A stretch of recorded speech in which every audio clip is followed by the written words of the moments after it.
Всем доброй ночи, друзья мои. Эм, Прежде чем начать озвучивать заговор, который я хочу вам сегодня подарить, я прошу вас открыть, точнее набрать в Ютубе, можно и на моем канале, да вообще можно в Яндексе, в Гугле, и выйдет та тема, которую я хочу озвучить. Тюркские элементы в русской магии. Посмотрите ради интереса, чтобы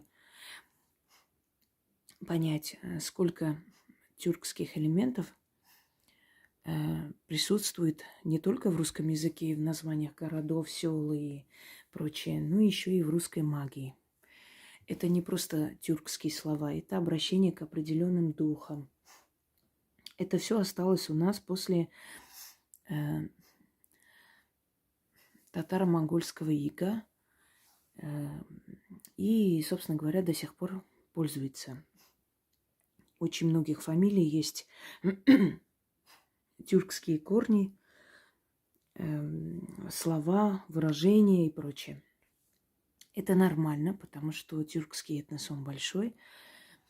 Особенно если учесть, что помимо монголов, естественно, были еще и татарские ханы. Но хочу вам немного сказать, что те самые ханы, которых называют татарскими, на самом деле были монголы. Просто на Руси именно вот нашествие монголов, это позже начали называть их монголами, их считали татарами, называли татарами. И вот то выражение, что это татарские ханы, оно ошибочно, потому как это были монгольские ханы. Я вам больше скажу, монголы почти уничтожили татарский этнос. 80% и татарских ханов, и население татарское, 80% практически было уничтожено монголами. И после этого они пошли на Русь. Так что немного несправедливо, потому как против нас воевали монгольские ханы, но почему-то вот это нехорошее воспоминание переносится на татар. Ну да ладно. Ну вот такое вот выражение. Но поскольку татарский этнос, он все-таки присутствовал, он больше был подчиненный монгольским ханам, такой же вассальный народ, то есть зависящий от них, от их воли. И они точно так же платили дани, отправляли своих сыновей служить монгольским ханам и прочее. То, естественно, тюркское наречие, на котором разговаривают татары, да, это тюркский язык, один из наречий тюркского языка. Если честно, если правильно назвать, это алтайский язык. Но поскольку самый большой этнос, который на этом разговаривает, это турки, то язык назвали тюркским. Вообще изначально это алтайский язык вообще-то. На этом языке говорят многие народы Алтая и народы Тувы, определенные народности монгольского происхождения, например, как калмыки и так далее. Но монгольский, именно монгольский язык, он, собственно, перемешан немного так. Там есть элементы и тюркского языка, но в основном там очень сильно отличается. То есть монгольский язык тюркским назвать никак нельзя. Но поскольку они взаимодействовали, эти народы, и у них, собственно, общие корни, они, естественно, называются как бы у них начало происхождения этого языка, он общий. Как происходило,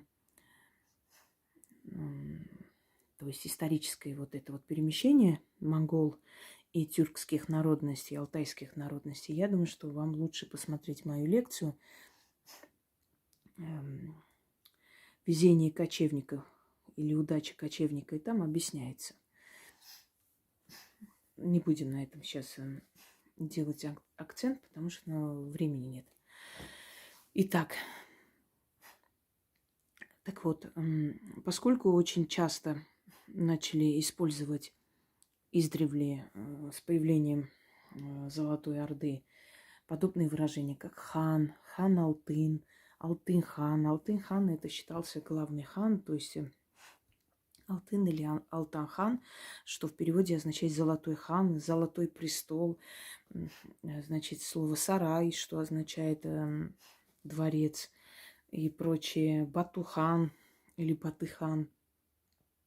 Как Мамай прошелся там и так далее своими войсками, так, чтобы по дому твоему там это прошлось постоянно.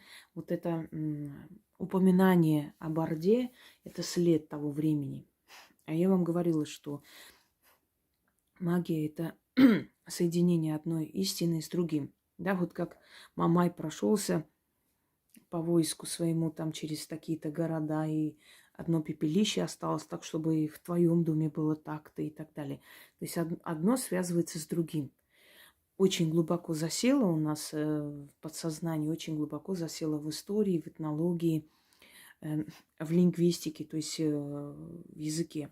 Язык – это, знаете, это, как бы вам сказать, передатчик всей истории народа. Если мы будем следить, как меняется язык, какие новые элементы добавляются, то мы сможем по вот этим переменам оценить, какие народы вливались в славянский этнос, какие отходили и так далее. Так вот, именно согласно этой самой традиции,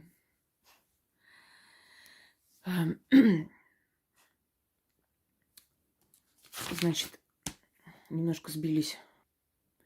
Да, согласно этой традиции, считалось, что есть некий дух вод. Это идет еще с тайнгризма, это еще идет с древних поверьев монголов, но перемешано немного еще и тюркских, скажем так, сказаний, потому как вот слово «ватуман» – хранитель воды, водный дух, но в то же самое время его называли ага, что означает старший брат. Вообще это с фарси, старший брат, но больше использует это слово, выражение тюрки ага, что означает и господин, и хозяин, и главный, и старший, и так далее. Так вот, когда хотят уважительно обращаться к человеку, он называет его ага. Ватуман ага, что означает хозяин Ватуман или господин Ватуман. Водный дух. Согласно монгольской этнологии, хранитель водоемов, дух, которым ходили просить о какой-то там, о чем-то просить. Он исполнял желание. Почему именно водный дух? Но мы понимаем, что кочевые народы, они всегда искали что? Что у них было всегда в дефиците? Вода. Естественно, они брели, там могли несколько недель в поисках воды, и запасы воды заканчивались. И, естественно, для них вода была жизненно необходима. Поэтому вода считалась не просто источником жизни, а еще исполнителем желаний, потому что водный дух, вообще вода, обладала для кочевых народов особой энергетикой, дающей жизнь и исполняющей желания. А вот Ватуман, хранитель воды, считался милостивым, хорошим, добрым. Если приносили там, оставляли ему медвежью шкуру, кидали в реку, могли кинуть там драгоценные камни, если желание было очень важным. А потом со временем начали кидать туда мелкие монеты. Итак, слово «ага», то есть хозяин или господин, добавилось позже, намного позже, под влиянием уже татарского этноса. Так вот, Ватуман ага – хранитель водоемов, хранитель воды, исполняющий желание. Если у вас есть очень сокровенное желание, мечта, но оно не должно быть связано с любовью, то есть вот чтобы он меня полюбил и так далее. Не в этом плане. Именно касаемо материальных благ. Поступить на работу, чтобы получилось, может быть, поступить в университет, чтобы получилось сдать экзамен и так далее. Больше касаемо материальных благ. Вам нужно взять 13 монет одинаковых. Но монеты, где есть единица. То есть десятки, рубль, 100. 100 есть, по-моему. В некоторых странах есть. Хочу вам сказать, друзья мои, когда мне пишут, а вот у нас нет монет, что делать, значит, вам этот ритуал не подходит. Если есть замена, я вам скажу. Понимаете? Или есть, например, подходить к ограде кладбища, что-то сказать. Извиняюсь. Простыла, что ли? И некоторые говорят, вот у нас там нет ограды, не ограждена, то есть территория кладбища. Что делать? Значит, не проводить. Значит, этот ритуал не проводится. Значит, берете другой ритуал. Понимаете, нет никаких уступков, никаких замен. Нужно делать правильно, чтобы получалось. Не получается, значит, эту затею оставьте, берите другую. Идете к любому водоему, колодцу, к реке. Но только чтобы это не было болотистая вода, чтобы это не было такое маленькое озеро, в которое реки не льются. Желательно именно вода, колодец, водоем, потому что там происходит движение воды.